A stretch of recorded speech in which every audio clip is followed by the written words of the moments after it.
नमस्कार, आप हैं नेशन भारत के साथ में राकेश। कहते हैं रोटी कपड़ा और मकान की इच्छा हर इंसान करता है। इसी चाहत को लेकर इंसान अपनी पूरी जिंदगी मेहनत करता है, पर किसी इंसान की जिंदगी भर की कमाई एक झटके में अगर चली जाए तो आप सोच सकते हैं कि उस इंसान पर क्या बीत रही होगी। जी हाँ, हम बात कर रहे हैं भागलपुर के एक ऐसे इंसान पप्पू मंडल की, जिसने अपनी पत्नी और अपने बच्चों को अच्छी जिंदगी देने के लिए अपनी पूरी जिंदगी मेहनत किया। नया घर बनाने के लिए अपना पुराना घर बेच दिया और जमीन खरीदने के लिए 0 माइल के राजेंद्र यादव, जिनका एक घर असरगंज में भी है, उसने 19 लाख रुपए लेकर भी पप्पू मंडल को जमीन नहीं दिया। और अब भू माफिया पप्पू और उसके परिवार लोगों को जान से मारने की धमकी भी दे रहा है। इसकी शिकायत करने जब पप्पू मंडल जोगसर थाना पहुंची तो थानेदार ने कहा कि जिसका 19 लाख रुपया चला गया हो वो जिंदा कैसे है। इस बात को सुनकर पप्पू मंडल और उसके परिवार की अंतिम उम्मीद भी खत्म हो गई। पप्पू मंडल ने बताया कि उसकी पत्नी खुद को बिजली का करंट लगाकर आत्महत्या करने की कोशिश की। हालांकि पप्पू मंडल ने किसी तरह पत्नी को आत्महत्या करने से रोक लिया है। बहरहाल अब देखना ये अहम होगा कि प्रशासन इस परिवार को मदद करती भी है या यूं ही तरप तरप कर मरने के लिए छोड़ देती है। मम्मी पापा को रोते देखना नहीं चाहते। हम कुछ नहीं मामला से जानते हैं। हम जानते हैं कि सबको कर्जा लगने नहीं आता है धमकी देने के लिए। मकान मालिक बार बार बोलता है पैसा दीजिए पप्पू जी।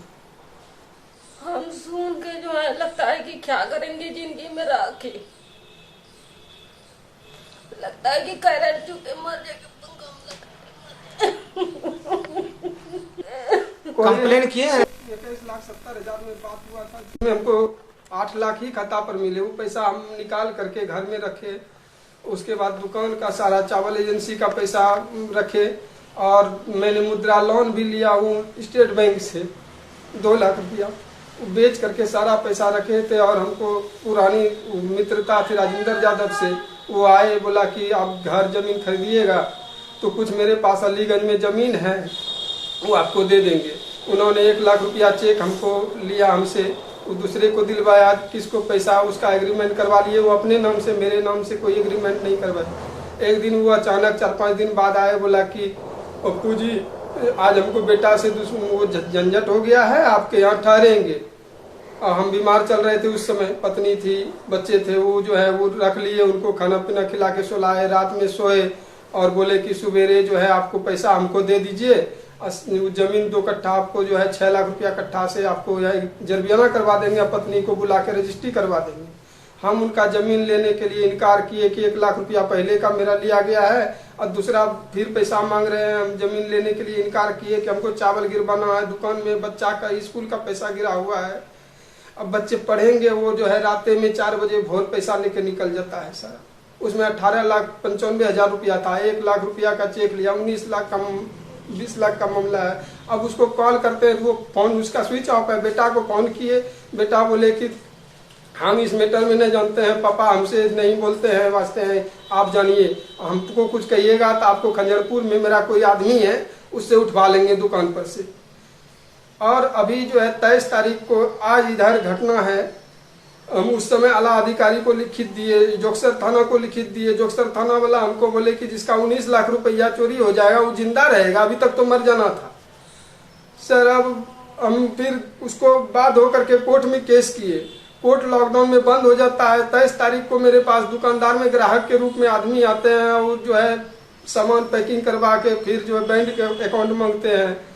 बैंक अकाउंट नहीं देने पर वो जो है घर चले जाते हैं पैसा लाने के लिए।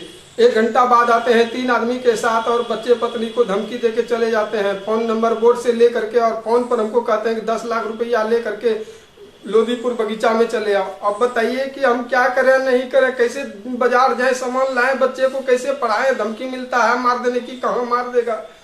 हम सब अधिकारी को लिख देते हैं, कोई अधिकारी सुन नहीं रहे हैं, कहाँ क्या है, क्या अनुसंधान कर रहे हैं। सजौर थाना को लेटर दिए और सब अधिकारी को यहाँ थाना बुलाते हैं, हमको ही समझा के चल जाते हैं। अब पत्नी जो है सुसाइड करने पर तैयार हो गई धमकी सुन करके।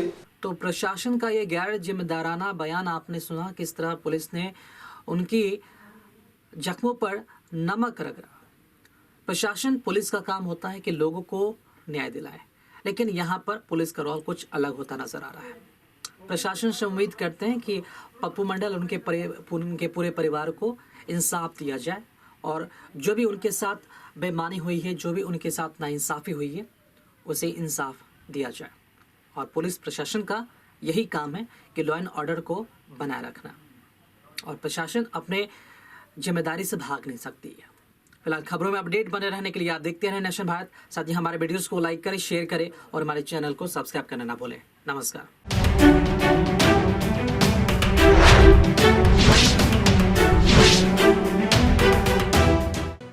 लेटेस्ट खबरों से जुड़े रहने के लिए हमारे चैनल नेशन भारत को सब्सक्राइब करें और बेल आइकन को दबाएं ताकि कोई खबर छूट न पाए।